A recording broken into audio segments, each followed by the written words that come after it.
I would definitely not have mandates for vaccinations. This is a decision that a physician and a patient should be making together. The parents love their kids more than anybody else. I could love that kid, so why not let the parents play an active role in this? There are some states now where you're seeing an increase in homeschooling because parents are running from the healthcare system. They can't get healthcare because doctors are unwilling to take the risk of taking care of children who don't want vaccinations because it might impact the way their practices are run. They shouldn't feel pressure from the government to decide what to do with the vaccination schedule. They should do what's the best interest of the person in front of them, let's say it's a child, and what those parents desire. That's how the system is supposed to run. Enough is enough when even a former doctor like Dr. Oz spreads lies. The cost is not just ratings, it's lives. So hello, I'm Dr. Haydee Brown. And I'm Dr. Sonya Sloan. And we are AYA, Black and Brown Women Disruptors in Healthcare and Beyond. So listen, you guys, this is Oprah's pick, right? Dr. Oz, yes, you know, the celebrity doctor that turned politician is now running Medicaid and Medicare. But is he really running it since they're basically destroying it? I don't know. But anyway, so he is part of Trump's administration. And this week, in these headlines of Fox News, he's throwing his support in for Florida's push to end mandatory school vaccinations, statewide vaccines. Any mandate, they basically are doing away with it. Santos and the Surgeon General there said no more. So in a 45 to 47 vote, isn't that just playing politics? You know, between now and here today, we are talking about COVID and measles and all these other things. And they're saying, no, we don't want any. It's becoming ground zero for dismantling decades of public health precautions. All right. And here's what he said. Dr. Oz claims that doctors shouldn't feel pressure from the government, that decisions should come down to what parents desire. I mean, let's be entirely clear. Public health is not a personal preference. It's about preventing deadly diseases from resurfacing. And just think about it, everyone. We're talking about vaccines that protect children from polio, diphtheria, measles, mumps, rubella, whooping cough, tetanus. These are diseases that once devastated families until science and vaccines saved us. And there are entire UN programs that are dedicated to vaccinating those globally who lack vaccine access. So here's how I'd explain herd immunity to a second grader. Vaccines are like shields, right? When enough people hold up their shields, germs can't break through, right? And that wall doesn't just protect you, the individual. It protects the baby who's too little for a shield, the cancer patient who's too weak for a shield, the elderly neighbor who can't fight off infection. When we drop the shields, the germs just march right in, and then everyone's at risk. So the lack of vaccines in Florida has catastrophic impact for everyone else in this country and probably globally. I mean, Florida's governor, Ron DeSantis, and his Surgeon General, Joseph Ladapo, call this quote unquote freedom. I mean, history calls it negligence. We used to bury children in this country because of polio and measles until vaccines stopped the cycle of death.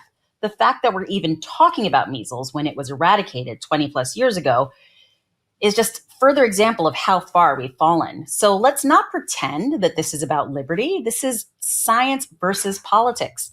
It's about whether we stand with the overwhelming medical consensus or gamble with a dangerous experiment that puts kids directly in harm's way. And Dr. Oz, he built a career telling people what they wanted to hear on TV. But when you're running Medicare and Medicaid, your words actually shape national health policy. This isn't entertainment anymore. We're not on Oprah. This isn't the Dr. Oz show. This is life and death, or it's life and disability, right? The morbidity of having some of these diseases. And so, Dr. Sloan, you and I are not the only ones screaming from the rooftops about this. Doctors, scientists, public health leaders, people who dedicated their lives to keeping communities safe are raising the alarm too. Let's just roll that clip. You know, what I find a little bit weird in this discussion, I'm hearing it over and over again this morning, Mr. Chairman, is we've got the entire medical community on one side. You got the AMA representing hundreds of thousands of doctors, the American Academy of Pediatrics, the American Public Health Association. All of these organizations are telling us that COVID vaccine and vaccines in general are safe and effective. You are casting doubt on that. Who are who are the organizations that are agreeing with you and casting aspersions on vaccines? The primary advisors are Marty McCary, Jay Bhattacharya, Dr. Oz, Vinay Prasad. So you got a few doctors who agree with you, but I'm giving you the Not name. a few doctors. You guys have to love. I mean, RFK Jr. is getting grilled during this session right now. The Secretary of Health and Human Services basically is in the Senate Finance Hearing Committee, and Senator Bernie Sanders held nothing back. He never minces words, and he zeroed in on what were the most telling and the ironies of this entire saga, you guys. And Bernie Sanders reminded him that one of the most respected medical authorities, the American Medical Association, the APA, the AAP, the APHA, infectious disease societies, the entire hall of trusted organizations, they strongly oppose his appointment and criticisms of vaccine science.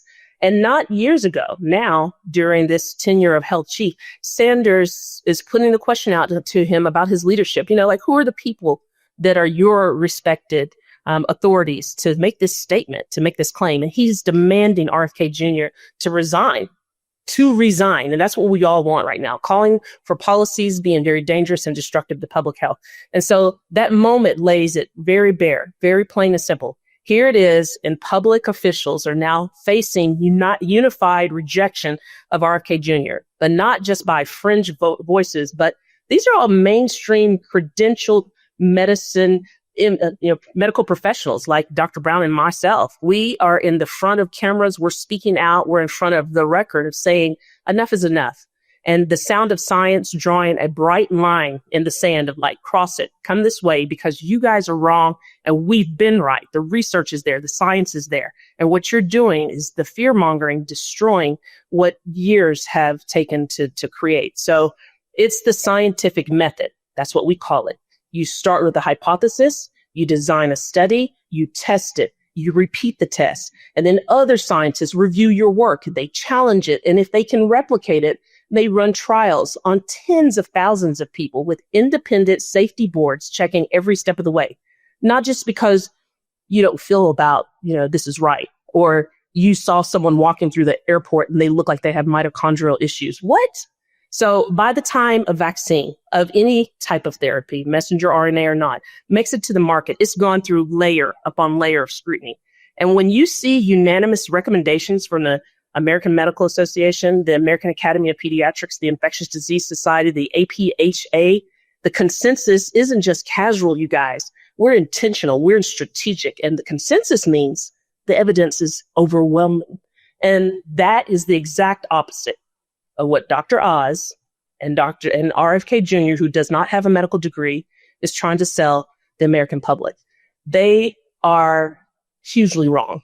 And they pretend that medicine is just an option in their opinion, but science isn't an opinion. It's proof. It's tested. It's over and over again tested. And it will always hold true. So, Dr. Brown, I think we're shouting from the rooftops. You have politicians now challenging him and his word and him going back on his word. But remember, this is a heroin recovering addict who has no medical training that is now basically destroying healthcare from the inside out.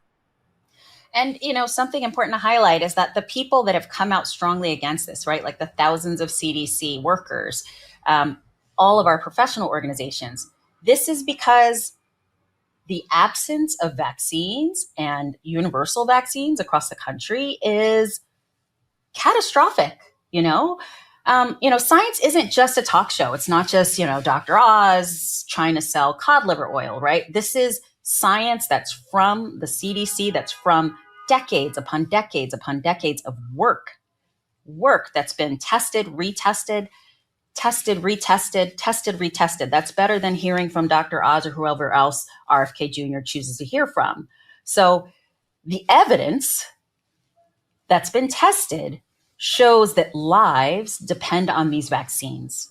So when every major medical body and 1,000 CDC workers say that the proof is solid, the proof is solid. It's not politics. These weren't political appointees. They're working at the CDC. They're working on the truth. And now they've left because they are against undermining the truth. And that's really malpractice. It really is. So Florida is problematic, and hopefully it's not, a sign of what's to come in the future. What is promising is that some of the blue states have bound together and have decided that they're going to set their own vaccine schedule and try to make sure that people still have access to us. Dr. Sloan, it's a lot. It's a lot. What do you want to say to our viewers? What do you want to say? I'm standing up with all of the other medical organizations that we have taken an oath, the Hippocratic Oath, to do no harm.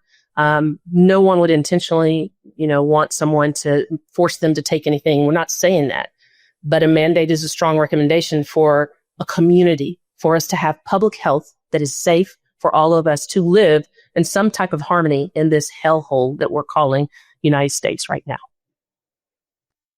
So listen, guys, it's important to still stay informed, stay vigilant, and remember that the truth is our most powerful tool. We are the 3.5%.